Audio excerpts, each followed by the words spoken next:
ماہ شعبان المعظم آنے والی ہے اور اس دن دیکھا جاتا ہے کہ تمام مساجد میں نماز مغرب کے بعد کثرت کے ساتھ نوافل پڑھے جاتے ہیں۔ پہلی بات جو یاد رکھیں وہ یہ کہ شب بارات انتہائی اہم اور خاص عبادت کی رات ہے۔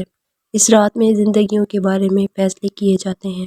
سب سے پہلے تو یہ بات یاد رکھیے کہ شب بارات بے حد اہم رات ہے۔ اس رات میں لوگوں کی زندگیوں کے بارے میں فیصلے کیے جاتے ہیں اور اس رات اللہ تبارک و تعالی ہر کسی کی بخشش اور مغفرت فرما دیتے ہیں۔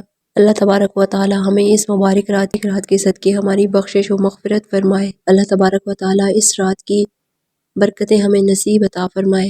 ہمارے صحابہ کرام، انبیاء کرام کی معمولات میں تھے یہ نوافل۔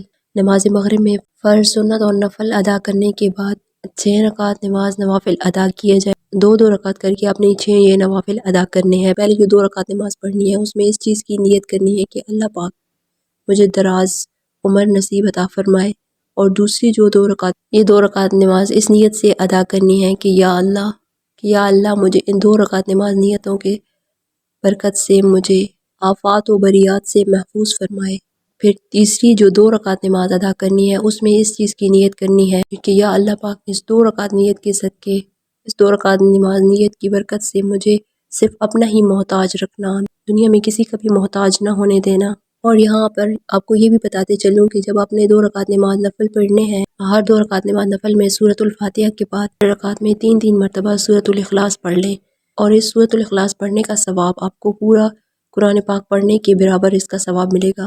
تو ہر 2 رکعت نماز نفل ادا کرنے کے بعد آپ نے 21 مرتبہ سورۃ الاخلاص پڑھنی ہے۔ سورۃ الیاسین 1 مرتبہ پڑھنی ہے کہ اگر اجتماعی طور پر یہ نماز نوافل ادا کی جائیں تو ایک مسلمان بھائی سورۃ الیاسین بآواز بلند پڑھے، اور باقی جو بہن بھائی ہیں وہ اس کی سورۃ الیاسین کی تلاوت کو سنتے رہیں۔ اس کے بعد آپ نے یہ دعائے نصف شعبان المعظم کی پڑھنی ہے، اور یہ اس دعائے نصف شعبان کی ایک برکت یہ بھی ہے کہ اللہ تبارک و تعالی پھر رزق میں وسعت عطا فرما دیں گے، اس کے رزق میں کشادگی عطا فرما دیں گے۔ اللہ تعالیٰ اس کے رزق میں دن دگنی رات چگنی ترقی کامیابیاں عطا فرما دیں گے۔ اس کو زندگی کے ہر موڑ پہ، ہر میدان میں کامیابیاں ہی ملیں گی، اور اس مبارک رات کی عبادت کرنے کا ثواب آپ کو 1000 عبادتوں کی ثواب کے برابر ملے گا۔ اللہ تعالیٰ سے دعا ہے کہ اللہ تعالیٰ ہمیں اس رات میں زیادہ سے زیادہ عبادت کرنے کی توفیق عطا فرمائے، اور اس ویڈیو کو صدقہ جاریہ سمجھ کر زیادہ سے زیادہ مسلمان بہن بھائیوں کے ساتھ شیئر کر دیں، اور مجھے بھی اپنے دعاؤں میں ضرور یاد رکھیے گا۔ جزاک اللہ۔